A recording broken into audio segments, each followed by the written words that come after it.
Hi everybody, it's Julia from Matheson Travel coming to you this week from beautiful Holden Beach in North Carolina. And I wanted to talk to you this week. A couple things have come up in my mind with school having just started, and some of the things people have said to me in my past is like, oh, you're so lucky you get to travel whenever and wherever you want. And that is true. I'm very happy with my life and everything like that, but travel doesn't automatically mean that you have to go far away or spend a lot of time. There are lots of places right in your own backyard that are probably hidden gems that you haven't even noticed. I mean, for example, this week alone, I grew up in North Carolina, but I've never been to Holden Beach. I love it. It's beautiful.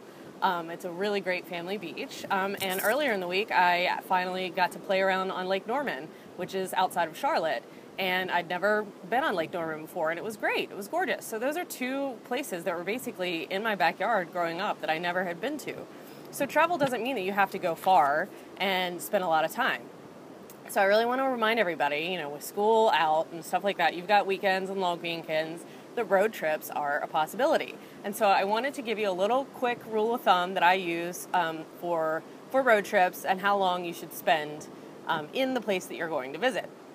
And so you want to think about this. So first thing is, if the place that you want to go visit is only an hour or so away, that's a perfect day trip. It's not going to take you too long to get there and back home, and you can still have several hours to explore the hike or the little town or whatever it is that's nearby you've always wanted to visit.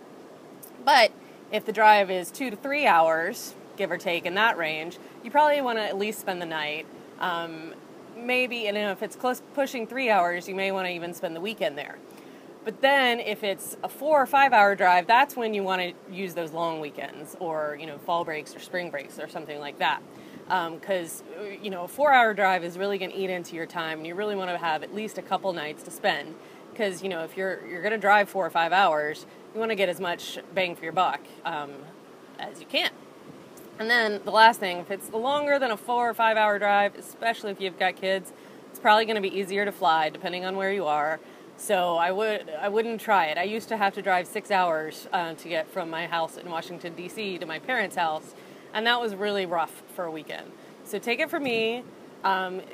Use that rule of thumb for your road trips, and don't let limited time or limited money stop you, because road trips can be really great, and travel doesn't have to be somewhere exotic.